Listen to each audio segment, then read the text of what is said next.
Gisa tayo ng upo mga ka-artist. Yan, gisa muna tayo ng kamatis. Upo mga ka-artist, tapos may lalagyan ng sardinas. Yan o. Yan o, may sardinas o. Gulang ba kayo niya mga ka-artist? Ginisang upo na may sardinas. Sarap yan.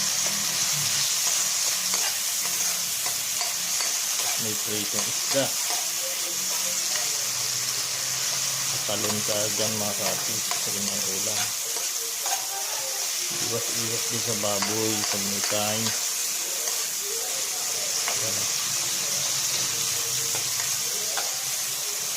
Medyo lulutuin natin kamatis.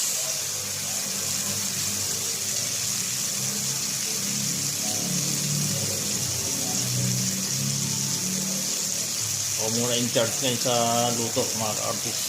Wala si Mrs. Guardia sa kapilya. Schedule niya ng ano yan, bantay. Kaya ako muna in charge sa cooking. Okay na yan mga ka-artist. Ito na yung kamatis. So hulog na natin itong upo. Yun. Yan mga ka-artist. Hindi na natin makapagulay ng ganito. Yun.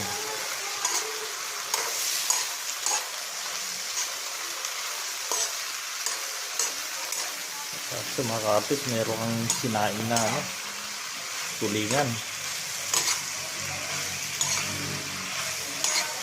Tambal yan. Ano? Haluin lang natin. Haluin lang natin. Tapos, pwede na natin siyang budburan ng minta mga ka-artist.